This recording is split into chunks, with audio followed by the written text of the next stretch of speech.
C'est dans le département des Hautes-Alpes, sur les hauteurs de Gap, au pied de la montagne de Séuz, site mondialement reconnu pour l'escalade, que va se dérouler la 11e édition du Véloroute de l'Année.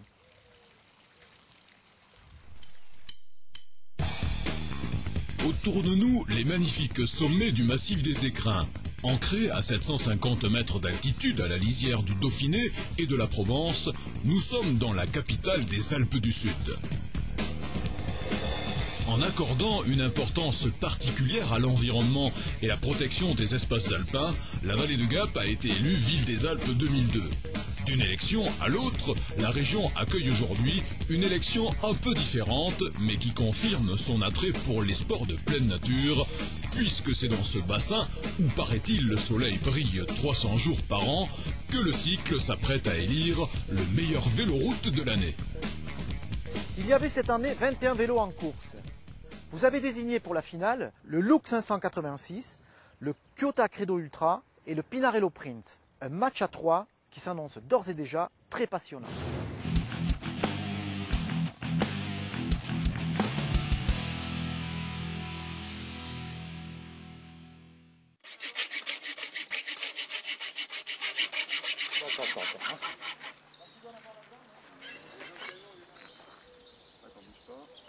Est-ce que chacun peut prendre possession de son vélo pour qu'on voit exactement à qui il manque des vélos? Ah, d'accord. D'accord. Ok.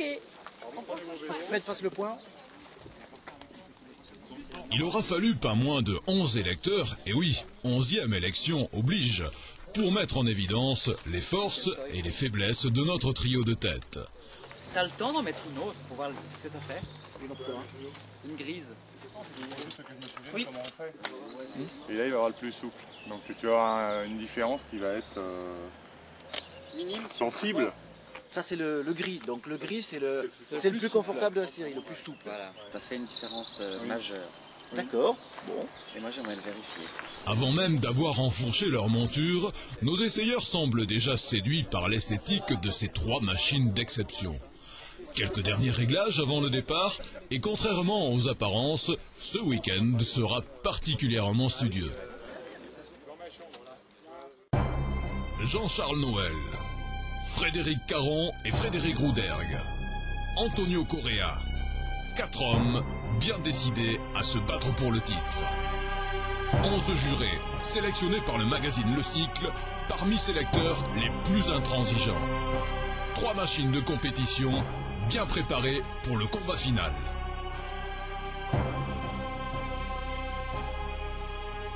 Vous pouvez le constater, nous sommes en présence de 3 magnifiques vélos. Pour les départager, je vous invite à vous joindre à nous sur un parcours de 33 km, un parcours qui ne devrait pas laisser indifférent notre équipe d'essayeurs.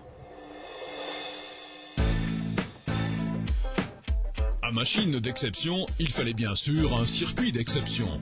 Pas de problème dans cette région où le vélo est quasiment roi.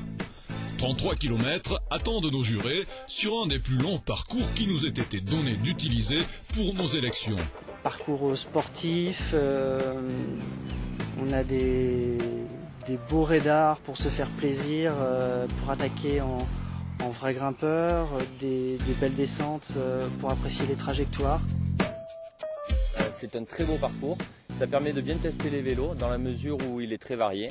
On part sur un faux plat montant puis descendant, on attaque une côte qui nous permet de bien tester les vélos, suivi d'une descente qui permet d'envoyer et d'enchaîner quelques virages pour tester la rigidité des vélos.